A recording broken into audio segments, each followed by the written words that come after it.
اعوذ باللہ من الشیطان الرجیم بسم اللہ الرحمن الرحیم. عزیزان من، آج مارچ 1972 کی 12 تاریخ ہے اور درس قرآن کریم کا آغاز سورہ الاعراف کی 26ویں آیت سے ہو رہا ہے. 27ویں آیت، 26ویں پچھلے درس میں آ گئی تھی. ذرا اونچا کیجیے.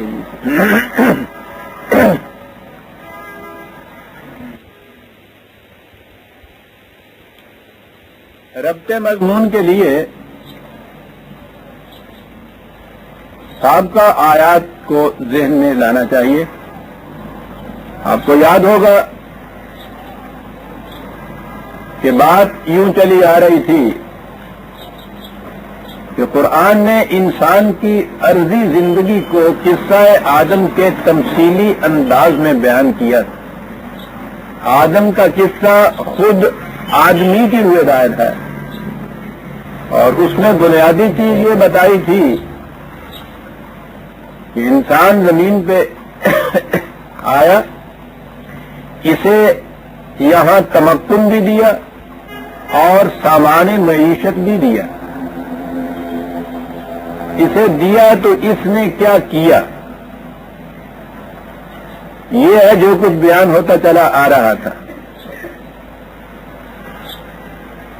کہا یہ کہ سامان معیشت تو ہم نے زمین میں رکھا اور فطرت کی قوتوں کو اس کے لیے مسخر کر دیا. اسی سے اسے تمکن بھی حاصل ہونا تھا اس زمین میں اور سامان معیشت کی فراوانیاں بھی میسر ہونی تھی. اس کی ابتدائی زندگی کا نقشہ یہ تھا کہ سامان معیشت تو فراواں تھا اور اس میں ابھی میری اور تیری کی لکیریں زمین پہ نہیں کھینچی تھی. اس زندگی کے محاصل کو اس نے 2 لفظوں میں بیان کر دیا کہ وہاں کیفیت یہ تھی کہ وَكُلَا مِنْهَا رَغَدًا حَيْثُ شِئْتُمَا. جہاں بھی کسی کو بھوک لگے وہ پیٹ بھر کے کھا لے، یہاں بھی وہ ہو. یہ ہے حیث و شئتما. آپ کو یاد ہوگا میں نے عرض کیا تھا یہ تھا زندگی کا نقشہ. اس کے بعد یہ اس نے بتایا کہ پھر انسان کی انفرادی مفاد پرستی نے، جسے اس نے شیطان یا ابلیس کہہ کر پکارا ہے، اس کے کان میں یہ افسوں پھونکا کہ تو ہمیشہ زندہ رہنا چاہتا ہے اور یہ اس کا ویک پوائنٹ تھا، یہ زندہ رہنا چاہتا ہے. تو اس نے کہا کہ انفرادی طور پہ تو یہ ناممکن ہے، کبھی عمر تو ایک نہ ایک دن ختم ہو کر رہے گی. اس کا طریقہ یہ ہے کہ بجائے اس کے کہ یہ جو کچھ ہے اس کو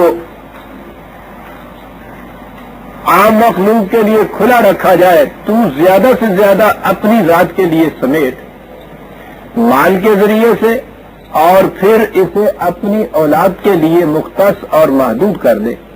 تیرا نام تیرے مال اور تیری اولاد کی روح سے زندہ رہے گا اور اس طرح سے نام کا زندہ رہنا تجھے حیات دوام عطا کر دے گا.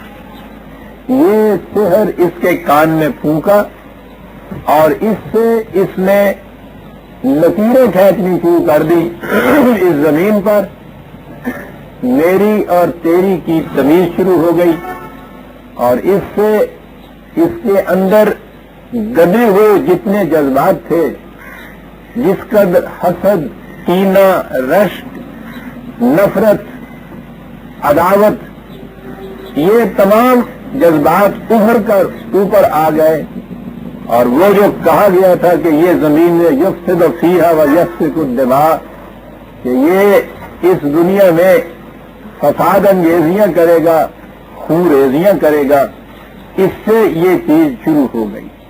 تو یہ ساری ابتدا، اس کا نقطہ ماسکہ اس کی فساد انگیزیوں کا یہ میری اور تیری کی لکیر تھی، جو اس کی ذات تک ہی اگر محدود رہتی تو پھر بھی کچھ فسادات اتنے نہ بڑھتے، اس کی اپنی ضروریات زندگی کچھ اتنی زیادہ نہیں ہوتی، اور پھر عمر کے آخری حصے میں آ کے تو وہ ضروریات اور زندگی کی جاذبیتیں بالکل سمٹ جاتی ہیں، آہستہ آہستہ گویا ختم ہو جاتی ہیں، لیکن اس بڑھاپے میں آ کے اس کی حوث جو ہے زارندوزی کی اور اپنی اولاد کے لیے بہت کچھ بنا دینے کی حوث تیز تر ہو جاتی ہے، اور اس طرح سے یہ وہ آدم کے جس نے یہاں تمکن حاصل کر کے معیشت کی طرف سے اطمینان اور فارغ البالی کے بعد زندگی کے بلند مراحل طے کرنے تھے، وہ اس فساد انگیزی اور خوریزی کے اندر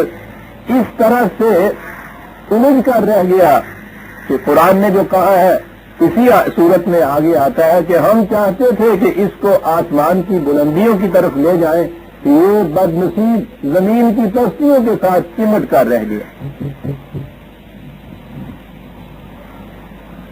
یہ کچھ بیان کیا آخری آیت تک، اور اس کے بعد یہ کہا کہ یا بنی آدم لا یفتننکم الشیطان کما اخرج ابویکم من الجنۃ ينزع عنهما لباسهما ليريهما سوآتهما انه يراكم هو وقبيله من حيث لا ترونهم۔ اب یہ کچھ بیان کرنے کے بعد پھر قرآن نے وارننگ دی، تنبیہ کی بنی آدم کو، یعنی انسانوں کو، نو انسان سے کہا کہ یاد رکھو ہم نے یہ بات تمہارے سامنے بیان کر دی ہے، یہ یونی قصے اور کہانیاں نہیں ہیں، یہ بہت بڑی عبرت آموز چیز ہے جو ہم نے تمہارے سامنے رکھی ہے، تو تم احتیاط برتنا، ایسا نہ ہو کہ یہی انفرادی مفاد پرستیاں تمہارے ساتھ بھی وہی کچھ کریں جو کچھ اس نے تمہارے آباء و اجداد کے ساتھ کیا ہے، جو کچھ پہلے سے ہوتا چلا آ رہا ہے اسی روش کے اوپر گامزن نہ رہنا، ورنہ یاد رکھو جس طرح سے اس نے ان کے تحت شعور میں چھپے ہوئے جو جذبات اس قسم کے تھے اسے فساد انگیزیوں کی شکل میں وہ باہر لے آیا تھا، یہ لباس اتار کر انہیں اس نے اس کے الفاظ میں ننگا کر دیا تھا دنیا کے سامنے، یہ کچھ تمہارے ساتھ نہ ہو جائے، تم نے ایسا انتظام نہ کرنا، اس قسم کا نظام اپنے آنا قائم کرنا کہ جس میں ہر فرد اپنے اپنے مفاد کے پیچھے ہو، اسے انسانیت کا مفاد کلی قطن منظور نظر نہ رہے، ایسا نہ کرنا، ورنہ وہی کچھ ہو جائے گا جو کچھ ہم نے تمہیں ابھی بتایا ہے، اس جنت سے نکل جاؤ گے، وہی جنت جس کے متعلق کہا تھا کہ جس کے اندر کسی شخص کو بھی بنیادی ضروریات زندگی کے متعلق کسی جن و پاش مشقتوں کی ضرورت ہی نہیں پڑے گی، کہا ایسا نظام نہ قائم کرنا جس نے اس طرح سے اس طرح میں یا اس کی مثال میں آدم کو جنت سے نکال دیا تھا، کہا کہ یہ شیطان، اور آپ کو تو معلوم ہے نا کہ شیطان کیا ہے، وہ شیطان تو خود ہمارے خون کے ذرات میں علوم کیا ہوا ہمارے تحت و شعور میں چھپا ہوا ہے، یہی ہمارے انفرادی جذبات جو ہے وہ جو سرکشی اختیار کرتے ہیں جذبات قوانین خداوندی کے سامنے جھکنے سے، انہیں شیطان کہا جاتا ہے، اور اس کے بعد جب اس کے نقصان دہ نتائج سامنے آتے ہیں اور اس سے انسان پہ ایک مایوسی چھا جاتی ہے، اسے ابلیس کہا جاتا ہے، ابلیس کے معنی ہی مایوسی ہے، آپ دیکھتے ہیں کہ ہر فساد کے بعد معاشرے پہ ایک مایوسی چھا جاتی ہے، سن 71 میں معاشرہ اس طرح بدنام تھا، سرکشی عام ہوئی آپ کو نظر آتی تھی، پوری سرکشی، قرآن کی اصطلاح میں یہ شیطانت تھی، اور اس سرکشی کے بعد جب وہ بادل چھٹے ہیں تو آپ دیکھیں عالمگیر مایوسی چھا چکی ہے، یہ ابلیسیت ہے، یہ کوئی وہ نہیں ہے، ایک ہی چیز ہے اس کی دو کیفیتوں کا نام ہے، وہ ابتدا کے لیے ہے، یہ انتہا کے لیے، تو کہا کہ یہ جذبات عجیب چیز گئی، انہو یراکم ہو قبیلہ من حیث لا ترونہم، ان کی کیفیت یہ ہے کہ وہ اور اس کے ہم خبیر جتنے بھی اس سے ملتے جلتے ہوئے جذبات ہیں وہ سب کے سب تمہاری نگاہوں سے تو وہ اوجھل رہتے ہیں، تم نہیں انہیں دیکھ سکتے، وہ تمہیں ہر وقت دیکھتے ہیں۔ یہ ایک عجیب سائیکالوجی کا مسئلہ ہے کہ انسان کے سب کانشیس مائنڈ کے اندر یہ جس قدر جذبات چھپے ہوئے ہوتے ہیں، آپ طرح اپنے انٹلیکٹ سے شعوری طور پہ انہیں نہیں دیکھ سکتے، لیکن وہ جو جذبات لاشعور میں چھپے ہوئے ہیں وہ تمہارے انٹلیکٹ پر اثر انداز ہو جاتے ہیں۔ یہی وجہ ہے کہ جب آپ کو ایک سیکنڈ میں غصہ آتا ہے تو اس وقت آپ کی عقل و فکر بالکل معاف ہو جاتی،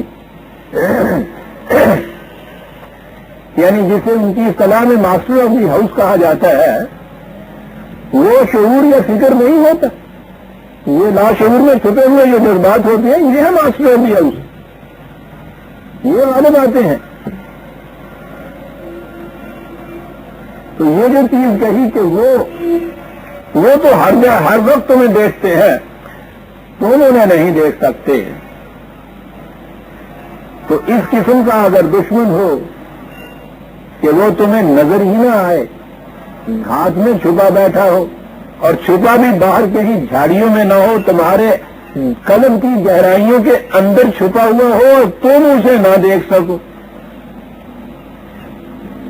تو آپ اندازہ لگائیے کہ کتنا سخت قسم کا، سنگین خطرناک قسم کا یہ دشمن ہوا۔ لیکن ساتھ ہی یہ کہہ دیا کہ یہ نہ سمجھو کہ پھر ہم تو بے بس ہو گئے اس کے سامنے، ایسے دشمن سے مفر ہی نہیں، اس کا مقابلہ تو ایک طرف رہا جس کو ہم دیکھ نہیں سکتے، جسے ہم ڈھانپ تک نہیں سکتے، تو ہم تو بے بس ہو کے رہ گئے۔ دنیا کے مذاہب نے یہی سکھایا تھا کہ انسان یہ ایون کی جو شر کی قوتیں ہیں ان کے سامنے بے بس ہے۔ کسی نے اسے پچھلے جنم کے جو کرم تھے ان کا نتیجہ بتا دیا، اور وہ ہے اٹل، ان کے سامنے انسان بے بس ہو گیا۔ عیسائیت نے اس تصور کو عام کیا کہ انسان پیدائشی اعتبار سے انسان شیطان کے اس وسوسے کا شکار ہوتا ہے، اور یہ اپنے اولی ماں باپ کے گناہ کی آلودگی کو اپنے ساتھ لاتا ہے ہر بچہ، اور یہ اس کے بس میں نہیں ہے کہ اپنے اعمال سے اس آلودگی کو دھو سکے۔ کتنی بڑی بے بسی ہے، کتنا بڑا غلبہ شیطان کا کہ اس سے نجات حاصل کرنا انسان کے بس ہی میں نہ رہے۔ انسان کی پوزیشن کیا اس کے سامنے رہ جاتی ہے؟ یہاں بھی یہ چیز ہے کہ وہ اور اس کا لشکر ابلیس کا جو ہے وہ بڑی قوتوں کا مالک ہے، اس میں شبہ نہیں، اور پھر اس کی اسٹریٹجی یہ ہے کہ وہ ہر جگہ سے تمہیں دیکھتا ہے، تم اسے نہیں دیکھ سکتے۔ نظر آیا کہ انسان پر اس سے کچھ مایوسی سی چھا جائے گی کہ میں تو بڑا ہی بے بس ہوں، لیکن یہ تو قرآن ہے، اِنَّا جَعَلْنَا الشَّيَاطِينَ أَوْلِيَاءَ لِلَّذِينَ لَا يُؤْمِنُونَ، کہا نہیں، انہی پر ان کا غلبہ ہو سکتا ہے جو خدا کی وضع کردہ عطا فرمودہ مستقل اقدار کی صداقت پر یقین نہیں رکھتے۔ بس یہ طریقہ ہو گیا اس کا، ان کے چنگل سے بچنے کا اور نجات حاصل کرنے کا، کہ خدا کی دی ہوئی رہنمائی کی صداقت پر اگر یقین کامل رکھا جائے تو پھر یہ غلبہ نہیں پا سکتا انسان پر۔ یہ جتنے بھی اس کے یہ انفرادی مفاد پرستی کے جذبات تھے، اس قافلہ دہات طغیانی اور سیلاب کو ساحلوں کے اندر معصوم کرنے کا طریقہ یہ ہے کہ خدا کی عطا کردہ مستقل اقدار کی صداقت پر یقین رکھا جائے، اور پھر اپنے ان جذبات کو ان ساحلوں کے اندر بہنے دیا جائے۔ اس سے یہ سیلاب ایک ندی جوئے نغمہ خواہ سے کہتا ہے اقبال، وہ بن جائے گی، اور تباہیوں کی بجائے ان کا نتیجہ تعمیر ہی ہوگا، آبادیاں ہی ہوگا۔ میں پھر عرض کروں کہ قرآن جذبات کو قابل نفرت قرار نہیں دیتا. وہ یہ نہیں کہتا کہ تم لٹ لے کے ان کے پیچھے پھرتے رہو اور ان کو فنا کر دو. دنیا کے مذاہب میں اور بالخصوص تصوف میں جہاں جہاں بھی تھا اس نے کہا کہ علاج اس کا یہ ہے کہ ان کو فنا کر دیا جائے.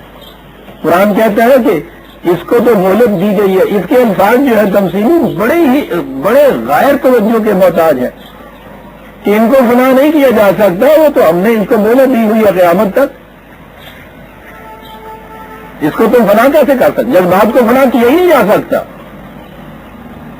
دبایا جا سکتا ہے, ریپریشن ہو سکتی ہے, سپریشن اس کی ہو سکتی ہے, اور یہ بدترین چیز ہے اس کی ریپریشن جو ہے. اسی سے جو بدنہادیاں پیدا ہوتی, پرورشن جسے کہتے ہیں, وہ یہ طریقہ نہیں سکھاتا. وہ ان کو پابند کرتا ہے آئین اور قوانین کے ساحلوں کے اندر, اور پھر یہ انسان کی سب سے بڑی قوت ہوتی ہے. اس لیے اس نے کہا کہ یہ غلبہ پاتا ہے, سرپرستی حاصل کر لیتا ہے صرف ان لوگوں کی کہ جو مستقل اقدار کی صداقت پر ایمان نہیں رکھتے, اور جو ایسا کر لیں ان کے اوپر یہ غالب آ ہی نہیں سکتا. اس کے بعد کیفیت یہ ہو جاتی ہے دنیا کی کس طرح سے آگے بات چلاتا ہے قرآن. ابتداءً جب یہ ٹکراؤ پیدا ہوتا ہے انسان کے اس یقین میں یا اس احساس میں کہ یہ چیزیں بری ہیں, اور ادھر آتے ہیں انفرادی مفاد پرستی کے جذبات جو تعریف کرتے ہیں, ترغیب دلاتے ہیں ان چیزوں کے لیے, تو ایک کشمکش ہوتی ہے. وہ جسے عام طور پر ضمیر کی آواز کہا جاتا ہے. میں نے آپ کو بتایا تھا کہ یہ کوئی مستقل معیار نہیں جسے آپ ضمیر کہتے ہیں. ضمیر تو ابتدائی تعلیم و تربیت, ماحول اور معاشرے کے جو فضا میں پھیلے ہوئے اثرات ہیں ان کے کیومولیٹو ایفیکٹ کا نام ہے جسے آپ ضمیر کہتے ہیں. یہ کوئی مستقل شے نہیں ہے, لیکن بہرحال ایک ٹکراؤ ہوتا ہے, کشمکش ہوتی ہے. لیکن جب اس چیز کو التزاماً آپ آگے بڑھاتے ہیں, اس کی نہیں سنتے اور ان کے تابع چلتے ہیں, تو پھر یہ کشمکش بھی ختم ہو جاتی. پھر یہ روش عامہ ہو جاتی ہے. جیسے آج ہمارے معاشرے کے اندر یہ ساری برائیاں, ذمائم اور اسقام معمول ہو گئے ہیں.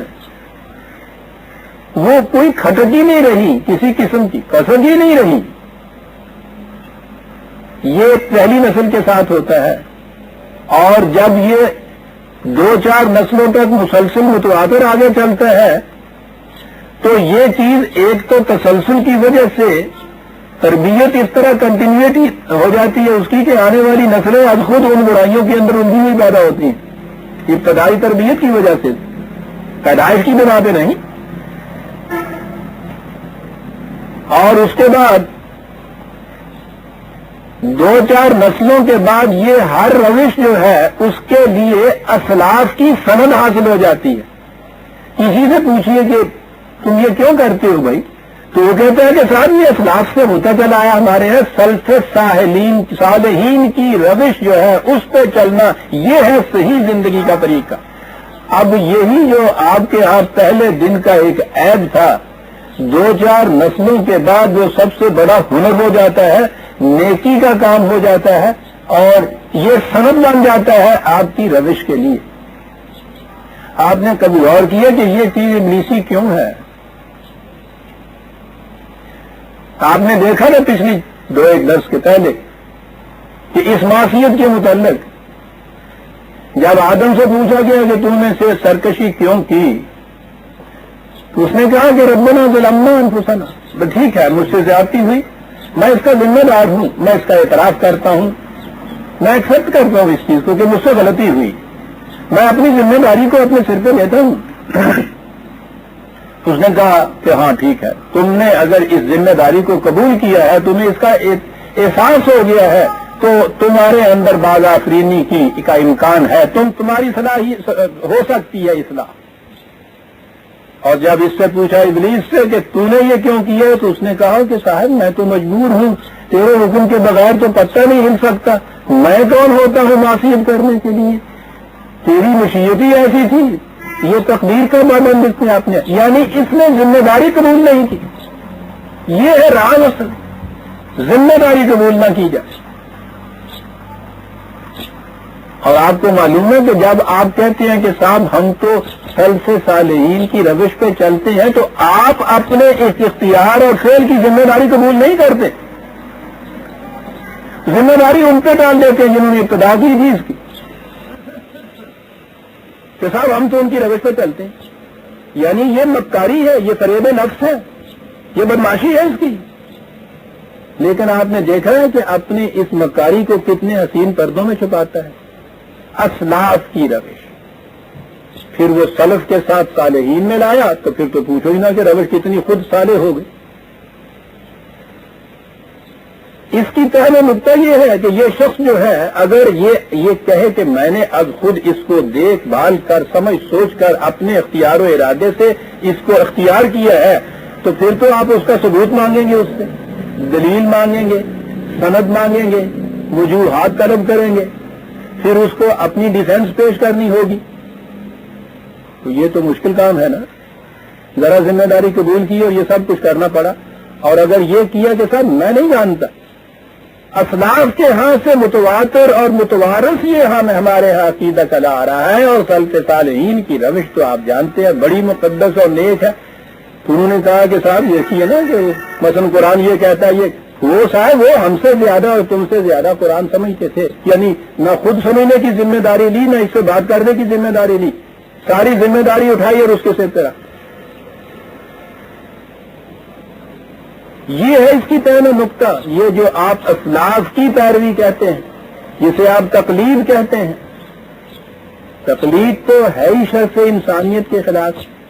آپ دیکھیے یعنی کس فخر سے انسان کہتا ہے قلادہ، حالانکہ وہ رسی ہوتی ہے جو مویشیوں کے گلے میں ڈالی ہوئی ہوتی ہے اور اس کو آگے سے پکڑ کے لیے چلا جا رہا ہوتا ہے، فخر سے کہتا ہے اپنے آپ کو مخلد، میرے گلے میں پٹا پڑا ہوا ہے اور جس وہ کھینچ کے لیے چلے جا رہے ہیں، میں چلا جا رہا ہوں، بڑے خوش ہو رہے ہیں صاحب کہ بڑا نیک کام کر رہا ہوں۔ اس کے اندر یہ چیز ہے کہ ذمہ داری قبول نہیں کرنا چاہتا اپنے ایکشن کی۔ بڑی آسان روش ہوتی ہے تقلید کی روش،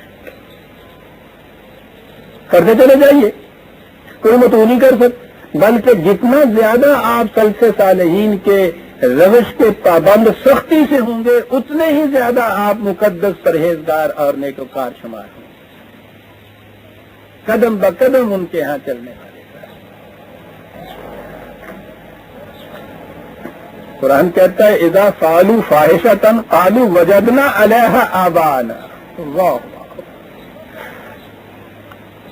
لگا جب یہ پھر یہ جو ابلیس کے قابو آئے ہوئے ہوتے ہیں ان کی کیفیت یہ ہوتی ہے کہ یہ اس قسم کی ساری چیزیں جو معاشرے میں ہوتی ہیں، بدماشیاں ہوتی ہیں، ان سے پوچھا جائے کہ صاحب یہ آپ کیوں کرتے ہیں، وہ کہتے ہیں کہ ہم نے اپنے آباء و اجداد کو ایسا ہی پایا تھا۔ چلیے اس سے پوچھا وہ بڑے میاں سے، تو اس نے خدا سے کہہ دیا کہ صاحب میں تو مجبور تھا، تیری مشیت تھی، تو نے تو مجھے کرایا، وہ تو یوں چھوٹ گئے۔ اور ان کا اتباع کرنے والے اب یہ جو چھوٹے میاں ہیں ان سے پوچھیے، یہ کہتے ہیں صاحب آباء و اجداد یہ کر رہے تھے اس لیے ہم کر رہے ہیں۔ وہ ایک شرف انسانیت کے خود اختیار اس کو دیا تھا، چوائس کا، انتخاب کا، اپنے لیے آپ راستہ تجویز کرنے کا، اپنے ہاتھوں سے اس کو سرنڈر کرتا ہے کم وقت۔ وہ جو اقبال نے کہا تھا کہ یہ اپنے شعلہ سوزاں کو خود چاہتا ہے دور، اپنے بھڑکنے والے شعلے کو، اتنی بڑی قوتوں کا جو مالک تھا اس کو دھواں بتا رہا ہے یہ شخص۔ تو یہی تو ایک انسان میں اور حیوان میں فرق ہے کہ اس کو چوائس نہیں دیا گیا، اس کو چوائس دیا گیا ہے، انتخاب کی قوت دی گئی ہے۔ ٹو پاسبلٹیز اس کے سامنے نہیں ہیں، ان کے سامنے ٹو پاسبلٹیز نہیں ہوتی، اتنا ادائنا اور نجدین قرآن کہتا ہے۔ تو یہ بڑی فخر کی چیز ہے دو پاسبلٹی سامنے ہونا، حیوان کے لیے امکان ہی نہیں، دو پاسبلٹیز اس کے لیے نہیں ہے، یاد رکھیے اس راز کو، یہ بڑا گہرا مسئلہ ہوتا ہے سائیکالوجی کا، دو پاسبلٹیز کا سامنے ہونا، جسے ہم مایوسی کہتے ہیں۔ کبھی غور کیا یہ ہوتی کیا ہے؟ جب کوئی دو پاسبلٹی، دوسری پاسبلٹی آپ کے سامنے نہ ہو، یعنی کوئی متبادل نظام، کوئی متبادل روش، کوئی طریقہ کار جب نہ رہے آپ کے سامنے، اسے مایوسی کہتے ہیں. آج کچھ نہیں سوج رہا معاشرے کو. چوائس جو تھا وہ نہیں رہا ان کے سامنے, مجبور ہو گیا ہے. اسے مایوسی کہتے ہیں, اس کا نام ابلیسیت. لیکن ایک تو یہ ہے کہ خارجی حالات کی بنا پہ انسان ایسا ہو جائے, ایسا بھی ہوتا ہے. قرآن تو اس کے خلاف ٹکر دینے کی تاکید کرتا ہے کہ ساتھ زمانہ بات ہونا سازت تو با زمانہ ستیز. زمانہ اگر تیرے محافظ نہیں چلتا ٹکراؤ اس کے ساتھ, پاس پاس کر کے رکھ دے. لیکن ایک مایوسی وہ ہے جو انسان خود اپنی اوپر جاری کر لیتا ہے. یعنی یہ جو انتخاب یا چوائس کی اس کو صلاحیت دی گئی ہوئی تھی, اپنے ہاتھوں اس کو سرنڈر کر کے رکھ دیتا ہے. کبھی تقلید کے پردے میں کہ میں تو مجبور بحث کا, خدا نے سے کہا کہ تو ہی سب کچھ کراتا ہے, اور کبھی تقلید کے پردے کے اندر کہ نہیں صاحب اسلاف جو کچھ کرتے چلے آ رہے ہیں ہم تو ان کے اوپر چلیں گے, وہ تو چلتے صالحین سے ہم سے زیادہ بہتر سمجھتے تھے. یعنی آپ نے سمجھ بوجھ کی قوتوں کو بھی سرنڈر کیا, اپنے انتخاب کی صلاحیت کو بھی سرنڈر کیا.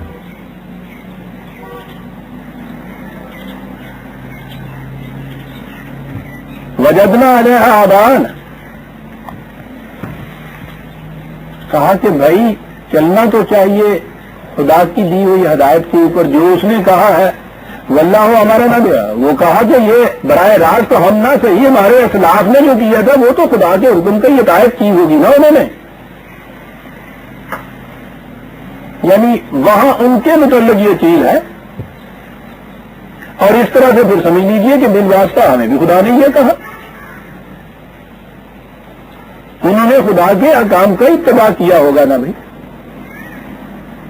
اور چونکہ ہم ان کا اتباع کرتے ہیں اس واسطے دیکھیے دلیل, دل واسطہ ہم بھی خدائی کا اتباع کرتے ہیں, تو جو ہم کرتے ہیں اس کے متعلق آپ کو یہی سوچنا چاہیے کہ خدا نے ایسا ہی کہا. چل احکام خداوندی کی اطاعت بھی ہو گئی, کل سے صالحین بھی راضی رہے, آپ ذمہ داریوں سے بھی بچ گئے. یہ الگ ہے کہ دین اور دنیا کی ذلتیں اور خاریاں تمہارے نصیب میں آ گئی. لیکن تھوڑا سا بے حیا ہو جانا چاہیے انسان, پھر اس چیز کو پسند ہی نہیں کرتا. قل ان اللہ لا یامر بالفحشاء, ان سے کہہ دو کہ خدا اس قسم کی باتوں کا کبھی حکم نہیں دیا کرتا. تمہیں نہیں دیا, تمہارے آباء و اجداد کو نہیں دیا, ہم نے ابلیس کو بھی یہ نہیں حکم دیا تھا. چور کہیں گے کس طرح سے بات کر رہا ہے قرآن, یہ ہے انداز اس کا. ان اللہ لا یامر بالفحشاء. اگلی بات ہے ساتھ, اتقولون علی اللہ ما لا تعلمون. جواب دینا تھا تمہیں تو علم کی بنا پہ دیتے, ٹھیک ہے, علم کی سند لاتے. یہ ہے جس لیے ہم ایسا کرتے ہیں. کہتے بات وہ کہتی ہے جس کا تمہیں علم ہی نہیں, علم کی بارگاہ سے نہیں پوچھتے. محض ایک جذباتی چیز بتا رہے ہیں, ہم اسلاف کا اتباع کر رہے ہیں. اسلاف نے خدا ہی کے حکم کا اتباع کیا ہوگا نا. کہاں اس ساری کڑی کے اندر کہیں علم بھی آتا ہے؟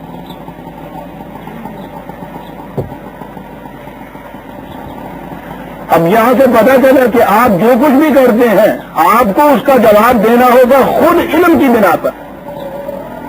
اور علم میں العلم تو پھر خدا کا دیا ہوا جو علم ہے وہی ہے وہ ہے, لیکن اس کے اندر خدا کی دی ہوئی وہی اس کی سند اور حجت ہوگی.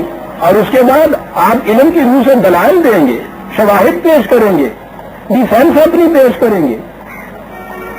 علم کی روح سے جواب دو, یہ کوئی جواب نہیں ہے کہ ہمارے آباء و اجداد یہ کرتے چلے آئے تھے اس لیے ہم یہ کر رہے ہیں. ما لا تعلمون, جس جواب میں بھی علم کی سند نہیں ہے خدا کے یہاں وہ قابل قبول نہیں ہے. عزیزان من, کہا اس نے یہ جرم, اتقولون علی اللہ ما لا تعلمون. اپنے کسی عمل اور فیصلے کے متعلق بھی جب آپ خود نہ اس کی دلیل علم سے دے سکے وہ خدا کے ہاں کبھی قابل قبول نہیں ہو سکتا. دیکھتے ہیں کہ مذہب کی سٹیج سے بول رہا ہے یہ, اور خالص ریزن اور آرگومنٹ ریشنلزم کو وہ اپیل کر رہا ہے، علم کی بنا پہ جواب دو، اسے ہم ترکیں گے۔ وہ تو مخالفین سے کہتا ہے ہاتھ برہانا تم صادقین، سچے ہو اپنے دعوے میں تو دلیل لاؤ، علم سے بات کرو۔ آپ نے یہ کہا ہوگا، آپ کی ساری بنیاد ہی آج جتنی آپ، پھر میں اسی بات پہ آ جایا کرتا ہوں بار بار، جسے آپ کتاب کے ساتھ سنت یا حدیث کہتے ہیں، ہر حدیث سے پہلے یہ ہوتا ہے فلاں راوی نے یہ کہا، قال رسول اللہ صلی اللہ علیہ وسلم، رسول اللہ نے یہ فرمایا، آگے وہ ہوتی ہے حدیث، اور اس کے آخر میں ہوتا ہے او کما قال رسول اللہ، یا جیسا آپ نے فرمایا ہوگا۔ علم تو یہاں ہے نہیں،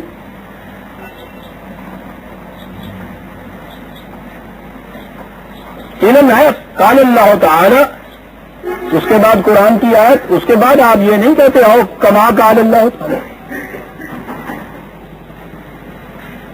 مجھے پتا رب دیا پرمیشر جانے بھائی نہیں سر، یہ علم نہیں ہے، علم یہ ہے کہ قال اللہ ہوتا ہے۔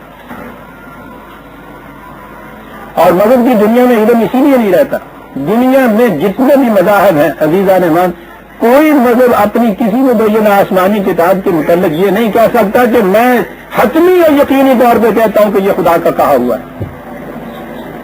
ہم نہیں یہ کہتے، خود انہیں اعتراض ہے اس چیز کا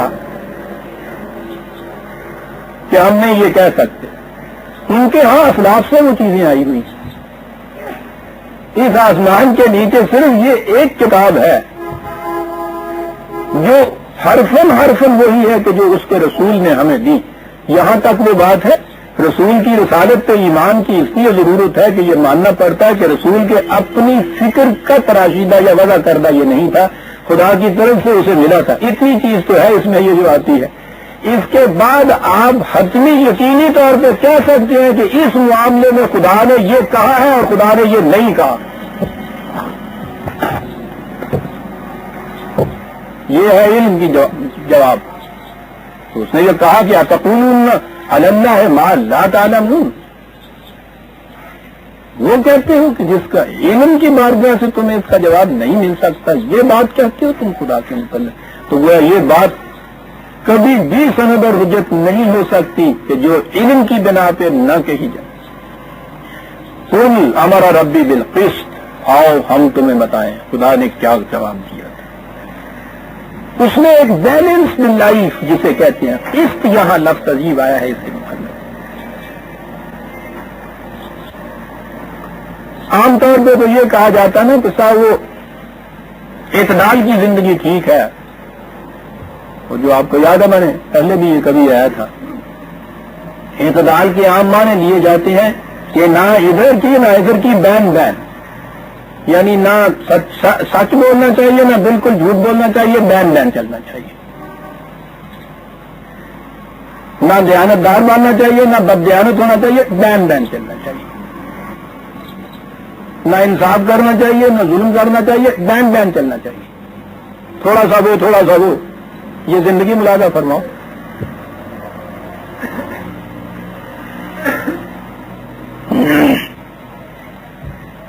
یہ قسط کے معنی یہ بین بین چلنے والی بات نہیں ہے، اس کے معنی بیلنسڈ ہے، متوازن ہے۔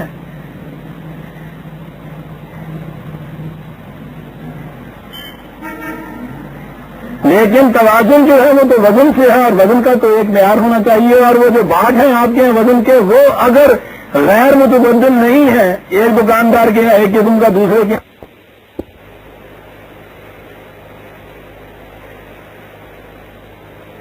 دوسرے قسم کا، تو کبھی بھی کوئی شے متوازن نہیں ہو سکتی۔ متوازن زندگی کے لیے وزن کا غیر متبدل اور مستند ہونا نہایت ضروری ہے۔ انسانی اعمال کے لیے وزن خدا کا کلام ہے جو غیر متبدل ہے، اس کے مطابق زندگی بسر کرو گے تو متوازن کہلائے گی۔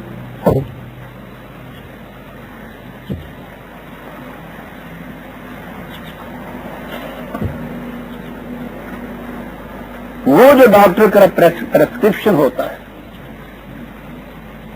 اس کے مطابق نسخہ بنے گا تو پھر وہ متوازن کہلائے گا۔ یہ نہیں ہے کہ آپ جو وزن جی چاہے مقرر کر لیں اور اس کے مطابق لے آئیں تو اسے متوازن کہہ دیں. متوازن کے لیے وزن کا بنیادی طور پر غیر متبدل صحیح اور مستند ہونا نہایت ضروری ہے. یہ ہے زندگی. خدا نے اس زندگی کے متعلق تم سے کہا ہے. اب اس کے بعد اس کی تشریح ہو رہی کہ یہ متوازن زندگی کس طرح سے بسر ہو. وَأَقِيمُوا وُجُوهَكُمْ عِنْدَ كُلِّ مَسْجِدٍ. لفظ آ گیا مسجد کا، یعنی مسجد، اور پھر یہ مسجد کا تصور جڑا سامنے آؤں تھا.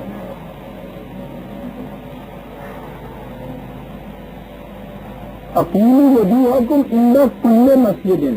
کہیں ترجمہ دیکھیے، تفسیر دیکھیے، کچھ بات ہی پلے نہیں آ کے پڑتی. وہ کہتے ہیں کہ وہ مسجد کے قریب اپنا منہ جو ہے تم ادھر رکھو جنا،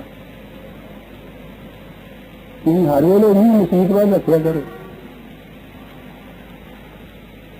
نہیں بات چلتی ہے جیسا اس طرح جب تک یہ نہ دیکھا.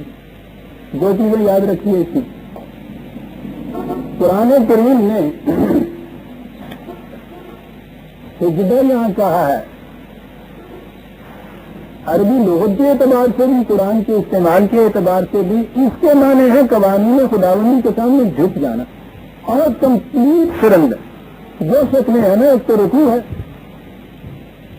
کہ کھڑے ہیں کسی معاملے کے اوپر آپ سوچ رہے ہیں، پھر کسی حد تک آپ نے اس کو سوچ لیا ہے. عبوری دور کے احکام جسے کہا کرتے ہیں ہم، وہ رکوع ہے، آدھا جھکنا ہے ابھی. اور اس کے بعد جب آپ نے پورے طور پہ یہ دیکھ لیا اور اس نظام کی انتہا ہوگی تو سجدہ ہے. یہ قیام سے سجدے میں یک وقت نہیں جایا جاتا، ہمیشہ بتدریج جایا جاتا ہے. 23 سال کی زندگی تو رسول کو اور اس کے ساتھیوں کو صلی اللہ علیہ وسلم رضی اللہ عنہ لگ گئی تھی رکوع قیام سے سجدے میں جانے کے لیے.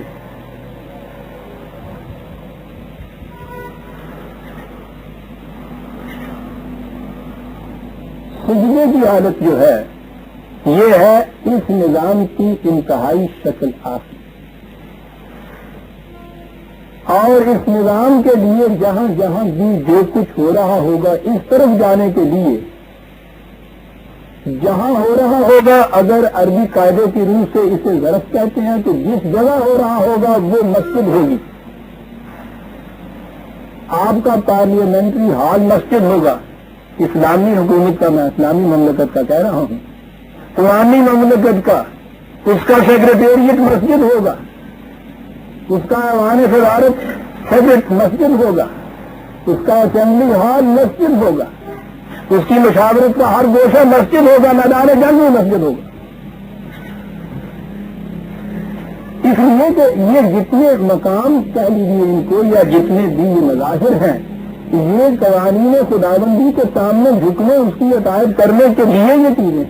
اور عربی ہی قاعدے کے مطابق خود مسجد جو ہے، ظرف جو ہے، یہ مصری معنوں میں استعمال ہوتا ہے، اسے کہتے ہیں، اس کے معنی ہوتا ہے اطاعت کرنا.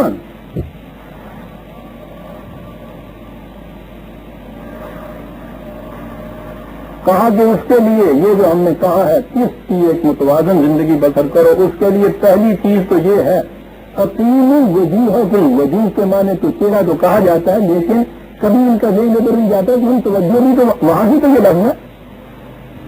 اگر ہم کہیں کہ اپنی توجہات کو مرکوز کرو اطاعت خداوندی کے اوپر، یہ ہو گئی متوازن زندگی. قل امر ربی بالقسط، یعنی اقیموا وجوہکم عند کل مسجد.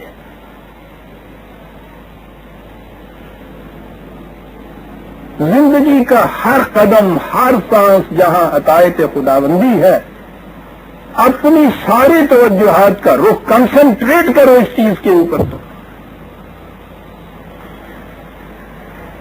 وہ جو انی وجہت وجہی للذی فطر السماوات والارض حنیفا وما انا من المشرکین، وہ وجہت وجہی للذی، دیکھا وجوہکم یہاں آیا. لیکن رہ گئی رسم ادا، روح بلالی نہ رہی. ہر نماز سے پہلے ہم اس کو دہراتے ہیں، نیت نہیں سے کہتے ہیں نماز دی. لیکن وہ جس طرح سے یہ نیت ہوتی ہے ہمارے سامنے، بالخصوص جب امام ہو وہاں جماعت میں کھڑا اور وہ پہنچ جائے اپنی قرات کے آخری لفظوں تک اور پھر جانا ہے رکوع میں، یہ ہے مسئلہ کہ رکوع تک مل جائے تو پہلی رکعت مل جاتی ہے. اگر وہ وہاں سے اللہ اکبر کر دے تو پھر ایک رکعت آپ کو خود دوبارہ آگے پڑھنی پڑتی ہے. یہ پہلی رکعت کا جو لے لینا ہے مفت میں، اس کی صورت یہ ہے کہ وضو کر رہا ہے، اس نے اللہ اکبر کیا رکوع میں، اور اس کے بعد پیا پڑھوے نو جناب چھتی نہ چھتے مار پردے نو گنڈیا نہ ڈھنڈے آیا اتنے لگی نہیں ہوتے تو یہ اللہ اکبر تے رکوع میں بچ گئی ایک رکعت، موت پہن ڈی ہوئی ساری دن.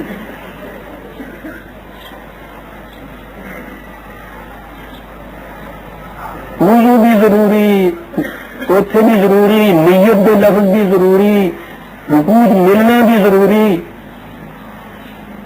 کتنی وجہ توجہ دی. زندگی کی ہر روش میں وہ کہتا ہے کہ کہو انی وجہت وجہی للذی فطر السماوات والارض حنیفا، میں اپنی ساری توجہات کا رخ اس کی طرف رکھتا ہوں. پھر آگے کہا حنیفا، بالکل سیدھا، وما انا من المشرکین، میں اس اقتدار میں کسی اور کو شامل نہیں کرتا. کتنا انقلابی نعرہ ہے عزیزان مان یہ زندگی کی ہر روش کے اوپر یہ کہنے کے. جہاں جہاں مختلف جاذبیتیں اور کشش راستے کے اندر آئیں، وہاں ہر قدم کے اوپر یہ کہے کہ نہیں غلط ہے، انی وجہت وجہی للذی فطر السماوات والارض. ایک ایک قدم کے اوپر کہ ان کل مسجد، آپ نے دیکھا یہ کل مسجد کیا کہا ہے قرآن نے. جہاں جہاں بھی عقائد کا ذکر ہے، جہاں جہاں جھکنے کا مقام تو یہ ہے، جہاں جہاں تم نے یہ فیصلہ کرنا ہو کہ کس کے سامنے جھکا جائے گا، کہو کہ وہاں اپنی توجہات کا رخ اس طرف رکھو صرف حنیفاً، کوئی خیال بھی دل میں نہ لا، ما انا من المشرکین، اور خیال بھی دل میں آ گیا تو شرک ہو جائے گا. یاد رکھو یہ ہے دل کی زندگی بسر کرنا. کل مسجد، اور یہ نہیں کیا ہے کہ اب یہ مسجد کے اس کے معنی جو ہیں ہم تک رکھ دیے کہ تم جو جی میں آئے کر لو. قرآن تو عجیب چیز ہے. وَادْعُوهُ مُخْلِصِينَ لَهُ الدِّينَ، یعنی اطاعت کے لیے خالصتاً اس کو پکارو. بس یہ ہو گیا جی.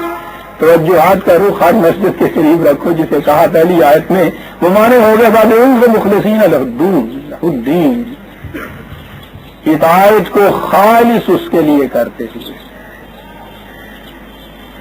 اس کے ساتھ کوئی اور لائلٹی نہیں تم مشترک رکھ سکتے، کسی اور کی نہیں.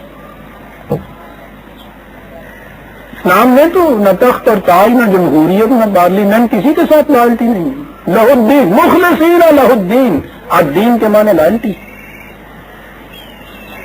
صرف اس کے لیے تم اس کے لائل ہو سکتے. اگلے الفاظ سنیے عزیزان مان. بات چلی تھی نا الجنت کی زندگی، کیسی حسین تھی وہ زندگی. وَقُلَا رَغَدًا ایسے شے تو کہتا ہے فکرے کو تو دہرائیے بار بار. جہاں بھی بھوک لگے، یعنی جس چیز کی بھی بنیادی ضرورتوں میں سے ضرورت پڑے وہیں تمہیں حاصل ہو جائے. یہ تھی نا ابتدائی زندگی. پھر اس کو چھوڑا تو درمیان میں وہ زندگی پھر آئی کہ جس میں قدم قدم کے لیے، ہر ضرورت کے لیے کسی نہ کسی کے سامنے جھکنا پڑے. اور جھکنے کی صورت یہ کہ جب جھکا تو غیر کے آگے نہ من تیرا نہ تن. کہا یہ کچھ ہوا، یہ کچھ جو بتایا ہم نے کہ یہ کرو، کہا پھر اس سے کیا ہوگا. عزیزان من غور سے سنیے چار لفظ. کما بداکم تعودون، جیسے ابتداءً زندگی جنت کی شروع کی تھی ویسے ہی پھر شروع ہو جائے گی تمہارے.